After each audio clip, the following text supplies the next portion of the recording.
Good morning. आज हम करेंगे worksheet 28 which is based on the applications of section formula. तो सेक्शन फार्मूला की एप्लीकेशंस में आप देखेंगे कि कैसे कई जगहों पे हम क्वेश्चंस को अपने और सिंपल बना सकते हैं सेक्शन फार्मूला अप्लाई करके, है ना। Like in the first example, आपको ये जो पहला एग्जांपल दिया हुआ है इसमें you are given that ABCD is a parallelogram with vertices A 7,2, B 8,3 and C 9,4, D P, 3. These are the vertices of a parallelogram taken in order. Find the value of P. आपको P की value find out करनी है। अगर normal case होता तो हमें पता है कि ये एक पैरेललोग्राम है जिसके वर्टिसेस अगर आपको दिए हुए हैं तो आप क्या करते हैं, सबसे पहले आप डिस्टेंस फॉर्मूला अप्लाई कर जो ऑपोजिट पेयर ऑफ साइड्स है उनको इक्वेट करते हैं ना, तो तब आप उससे आपको पी की वैल्यू मिल जाती है। लेकिन इस केस में अगर आप डिस्टेंस फार्मूला अप्लाई करते हैं तो आप देखते हैं कि वहां पे स्क्वायर्स और स्क्वायर रूट्स भी इन्वॉल्व होता है, तो थोड़ा सा क्वेश्चन वहां पे कॉम्प्लिकेटेड हो जाता है। तो ऐसे केसेस में हम सेक्शन फार्मूला लगा के क्वेश्चन को थोड़ा सा सिंपल कर सकते हैं। अब कैसे कर सकते हैं, आपको पता है ये जो चार वर्टिसेस दिए हुए हैं ये पैरेललोग्राम के वर्टिसेस हैं, है ना। तो अगर ये पैरेललोग्राम के वर्टिसेस हैं तो पैरेललोग्राम की एक प्रॉपर्टी हमें पता है कि the diagonals of a parallelogram bisect each other. तो अब अगर पैरेललोग्राम के डायगोनल्स एक दूसरे को बाइसेक्ट करते हैं, बाइसेक्ट का मतलब क्या हुआ, they are dividing it in 2 equal parts, या आप कह सकते हैं द रेशो इज 1:1। तो आपको जहां भी रेशो आ गई, it is dividing the diagonal in the ratio 1:1। That means जहां पर आप सेक्शन फॉर्मूला अप्लाई कर सकते हैं ना। तो अगर हमारे पास हमारा एक पैरेललोग्राम है सपोज, जिसके डायगोनल जिसके वर्टिसेस है A हमने ले लिया 7,2, B is 8,3, C is 9,4 and D is P, 3। तो इसके जो वर्टिसेस हैं, सॉरी इसके जो डायगोनल्स हैं, they will bisect each other, है ना। तो that means this ratio is 1:1। Similarly this ratio is also 1:1। Let the point of intersection of these diagonals be O, X, Y। अब आप क्या कर सकते हैं, क्योंकि दोनों जो डायगोनल्स हैं they are getting bisected by, जहां भी ये दोनों डायगोनल्स इंटरसेक्ट कर रहे हैं, that is the point of intersection is bisecting the diagonals. तो आप ये कंसेप्ट यूज कर एक्स और वाई की वैल्यू फाइंड आउट कर सकते हैं, है ना। From the first thing we can find out that x is equal to 7 + 9/2। ये मैंने आपको कल बताया था, अगर आपने लास्ट वर्कशीट करी होगी तो मैंने आपको मिड पॉइंट निकालने का फॉर्मूला बताया था। मिड पॉइंट निकालने के लिए बेसिकली हम जैसे एवरेज निकालते हैं, एवरेज ऑफ द 2 वर्टिसेस। अगर x निकाल रहे हैं तो x के वर्टिसेस की एवरेज निकालना है, y कर रहे हैं तो y के वर्टिसेस की एवरेज निकालनी है। एवरेज मतलब finding out the sum of the 2 vertices and dividing by 2। इसी तरह से तो x आपका हो गया 16/2 विच इज 8। इसी तरह से y आपका आ जाएगा 2 + 4/2 विच इज 6/2 विच इज 3। तो आपने देखा ये जो पॉइंट है O, इसके कोऑर्डिनेट्स आ गए 8,3। Therefore coordinates of O, X, Y are 8,3। अब ये यूज कर हम P निकाल सकते हैं। आपको पता है कि O is dividing BD also in 2 equal parts, so this ratio is 1:1। अब ये रेशियो 1:1 है तो हम यहाँ भी सेक्शन फॉर्मूला अप्लाई कर सकते हैं। अब सेक्शन फॉर्मूला के अकॉर्डिंग आपको पता है कि x should be equal to P + 8/2, यही होना चाहिए ना, है ना।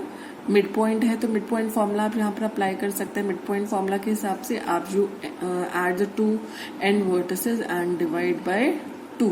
x का निकालना है तो x के वर्टिसेस को ऐड करना है एंड देन डिवाइड बाय 2, और y का निकालना है तो y के वर्टिसेस को ऐड करना है and then you have to divide by 2। अब इस केस में हमें सिर्फ p की वैल्यू फाइंड आउट करनी है ना, तो हम सिर्फ x के वर्टिसेस को ऐड करेंगे and then will divide it by 2। लेकिन हमने देखा था कि x की वैल्यू लास्ट पार्ट में हमने निकाली थी 8, तो हम यहाँ x की वैल्यू क्या पुट कर सकते हैं 8, तो 8 is equal to p plus 8/2, that means this is 16 is equal to p plus 8, और आपका p आ जाएगा 16 minus 8 which is equal to 8। तो आपका p की वैल्यू है, ये जो p वर्टेक्स है, आपका p कोऑर्डिनेट है वो आपका 8 होगा। तो d के कोऑर्डिनेट्स हैं 8,3। आई होप दिस इज क्लियर। आपको समझ आया कि हमने कैसे अप्लाई किया सेक्शन फॉर्मूला। यहाँ पर आपको जो नेक्स्ट एग्जाम्पल आपको गिवन है that is find the coordinates of the points of trisection P and Q of the line segment joining A 4,1 and B 2,3। That means आपके पास एक लाइन सेगमेंट है AB जिसके कोऑर्डिनेट्स हैं 4,1 एंड B का 2,3। You have to find out the coordinates of the points of trisection। trisection मतलब जैसे bisection हुआ तो 2 इक्वल पार्ट्स, तो ट्राइसेक्शन का मतलब हुआ 3 इक्वल पार्ट्स।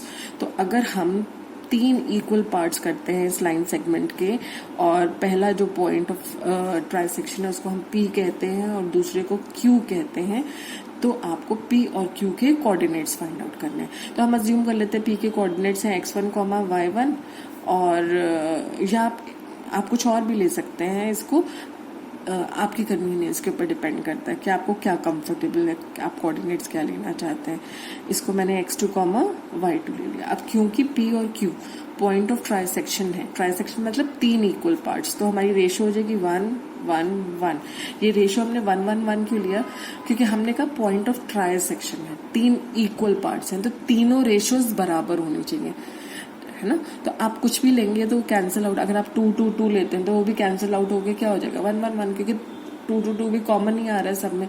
तो इक्वल पार्ट्स बनने चाहिए, कहने का मतलब बस यही है सिंपल, कि जो 3 पार्ट्स बन रहे हैं दे आर इक्वल, तो इसलिए उनकी रेशो भी सेम होनी चाहिए। तो वी कैन सबसे सिंपल हमारे लिए क्या रहेगा, if we take the ratios as 1:1:1। कुछ और भी लिखते हैं अगर आप 2:2:2 भी लेकर करेंगे, even then you'll get the same answer, but थोड़ा वाई कॉम्प्लिकेट थिंग्स, है ना। तो जब हमें पता है तीनों रेशियो इक्वल है तो हम 1:1:1 लेकर इसको सॉल्व करेंगे। अब अगर आप प्रॉब्लम को ध्यान से देखें, ये देखने में थोड़ा डिफिकल्ट लग रहा है but it is actually not that difficult. अगर हम P के कोऑर्डिनेट्स फाइंड आउट करते हैं, सपोज P के कोऑर्डिनेट्स फाइंड आउट करते हैं, लेट अस हाइड Q। अगर हम Q को यहाँ छुपा दें तो आप देख रहे हैं कि AP अगर 1 है तो फिर PB आपके 2 पार्ट्स बन जाता है ना। यहाँ पे AP अगर 1 है देन PB इज 2 पार्ट्स। तो आपका अगर हम Q को एलिमिनेट करके फिगर बनाते हैं तो हमारी फिगर कुछ इस तरह से बन जाएगी। A इज 4,1, P इज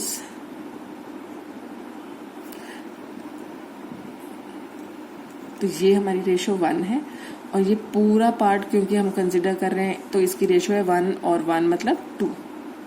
ठीक है, तो P के कोऑर्डिनेट्स निकालने के लिए हम यहाँ पे सेक्शन फॉर्मूला अप्लाई कर 1:2 की रेशो ले सकते हैं। तो x1 क्या आएगा, x1 इज इक्वल टू, हमने देखा था ना, अगर हमें जो भी आपका पॉइंट ऑफ आपको जो पॉइंट निकालना होता है जो इनको किसी एक स्पेसिफिक रेशो में डिवाइड कर रहे थे, तो उसके कोऑर्डिनेट्स निकालने का क्या तरीका होता है, m x2 plus n x1 upon m plus n।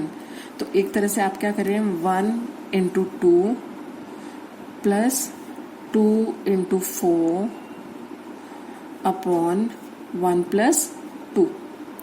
तो ये आ जाएगा हमारे पास 2 + 6 अपॉन 3।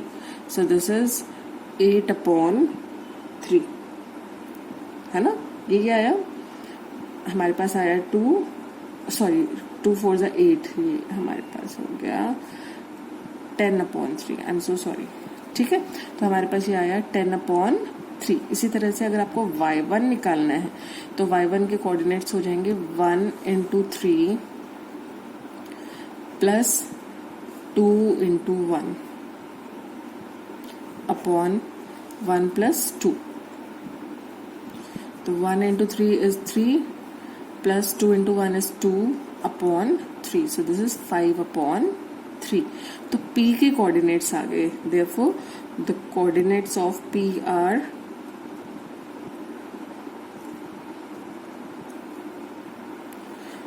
10/3 एंड 5/3। ठीक है, अब हमें Q के कोऑर्डिनेट्स निकालने हैं। जिस तरह से हमने Q को पहले एलिमिनेट किया था, अब हम P को एलिमिनेट कर देंगे। तो हमारे पास A है 4,1, B है 2,3 और अब P को हमने हटा दिया, Q रह गया। Q के कोऑर्डिनेट्स हमने क्या लिए थे, x2, y2। अब अगर आप ध्यान दें, Q को अगर हमने कंसिडर करना है और P को एलिमिनेट करना है, तो this part is 2 and this is 1। ठीक है, तो ये जो रेशो है ये बन जाएगी 2:1। तो हम यहाँ पे लेंगे 2:1 और अब इसको सिंप्लीफाई करेंगे हम कि कैसे हम x2 और y2 निकाल सकते हैं। आपको पता है x2 निकालने के लिए फिर वही सेक्शन फॉर्मूला अप्लाई करेंगे, 2 × 2। जब x के कोऑर्डिनेट्स निकालने हैं तो हम x के कोऑर्डिनेट्स को ही इन रेशो से मल्टीप्लाई करेंगे, +1 × 4 upon 2 + 1। So this is 4 + 4 upon 3 which is 8/3। ठीक है, अब y2 निकालने के लिए दिस विल बी, y2 हो जाएगा 2 × 3 plus 1 × 1 upon 2 + 1। So this is 6 + 1 upon 3. So that is 7/3. Therefore, the coordinates of Q, x2, y2 are 8/3, 7/3।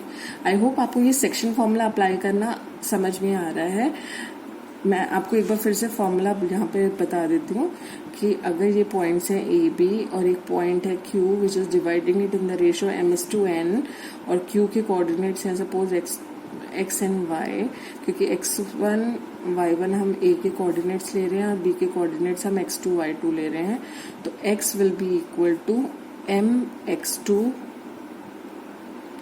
Plus nx1 upon m+n, है ना। ये आप मल्टीप्लाई करने का देख रहे हैं तरीका। m अगर आगे है तो हम पीछे वाले के साथ कोऑर्डिनेट से उसको मल्टीप्लाई कर रहे हैं और n पीछे है तो हम उसको आगे वाले कोऑर्डिनेट्स के साथ मल्टीप्लाई कर रहे हैं। तो y आ जाएगा my2 plus ny1 upon m+n। तो यही फॉर्मूला हमने इन क्वेश्चंस में अप्लाई करना है। जब पॉइंट ऑफ ट्रांसेक्शन आ रहा है तो हमने 3 इक्वल पार्ट्स ले लिए हैं और जब हम पहले पॉइंट ऑफ ट्रांसेक्शन को सॉल्व कर रहे हैं तो हमने रेशो 1:2 ले लेना है, सेकंड वाले को एलिमिनेट कर तब हमने देखना है उसको। और अगर हम सेकंड वाला देख रहे हैं तो आगे वाला क्योंकि आप हटा देंगे तो ये रेशो 1 और 1 को मिलाकर ये रेशो 2 हो जाएगी टोटल, है ना। तो 2:1 रेशो को लेकर फिर हम उसको सॉल्व करेंगे, सिंप्लीफाई करेंगे। I hope this is clear. Now let us move on to the next example. अब जो थर्ड एग्जाम्पल है उसमें आपको दिया हुआ है the circle whose diameters and points are a 3,8 and b 7,4।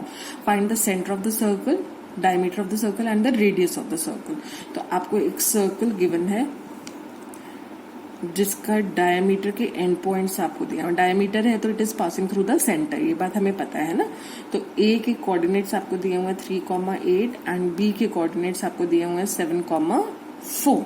ठीक है, अब आपको बोला गया है कि find the centre of the circle. Centre मतलब O के कोऑर्डिनेट्स आपको फाइंड आउट करना है। तो let the coordinates of O be x, y।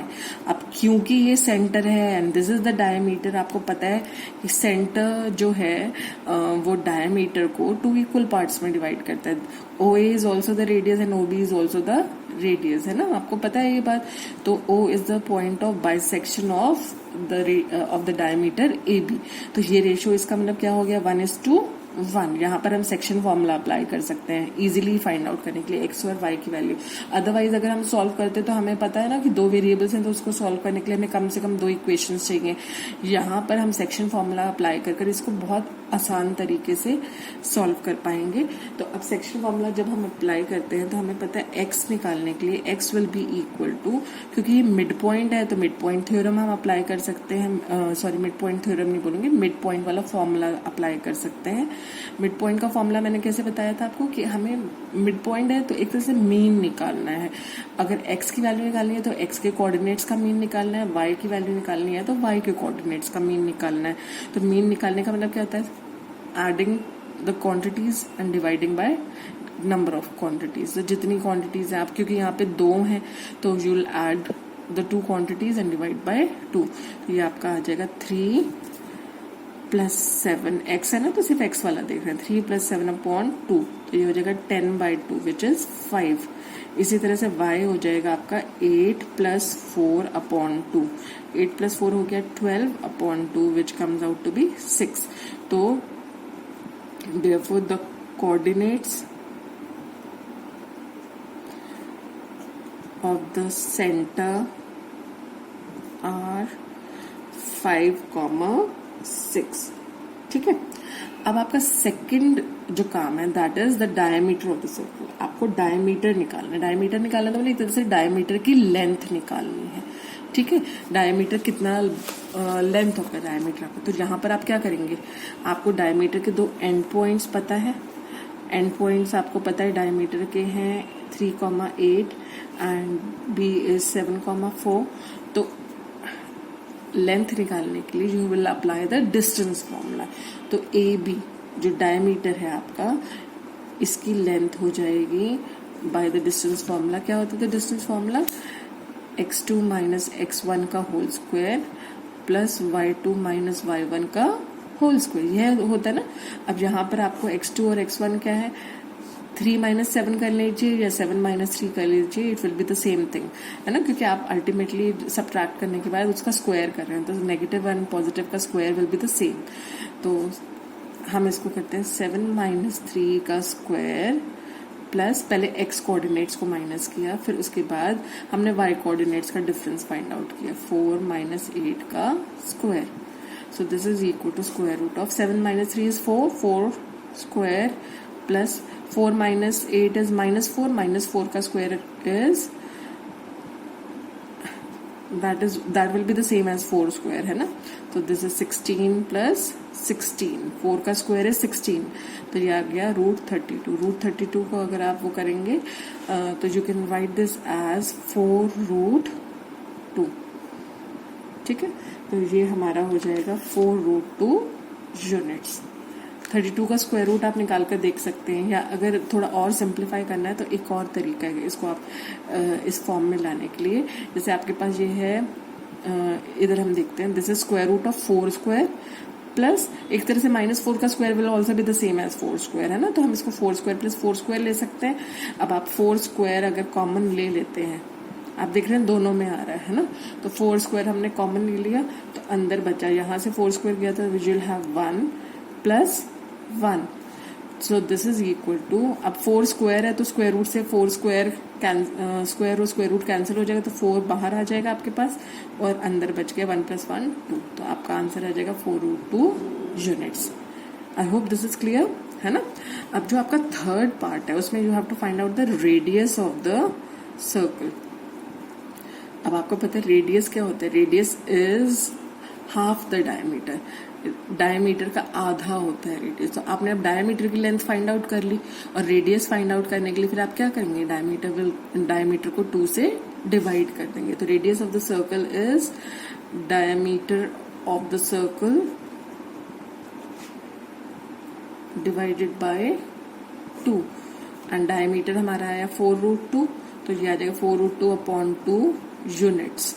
क्योंकि हमें ये नहीं दिया हुआ कि ये जो लेंथ आप फाइंड आउट कर रहे हैं वो सेंटीमीटर में है, मीटर में है, किस चीज में है, इसलिए हम यहाँ पे यूनिट्स लगाते हैं। यूनिट मतलब whichever unit they are using will be the answer will be in that unit only. तो this comes out to be 2√2 units.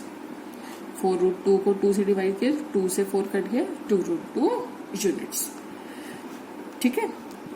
Now let us move on to the questions that are given at the end.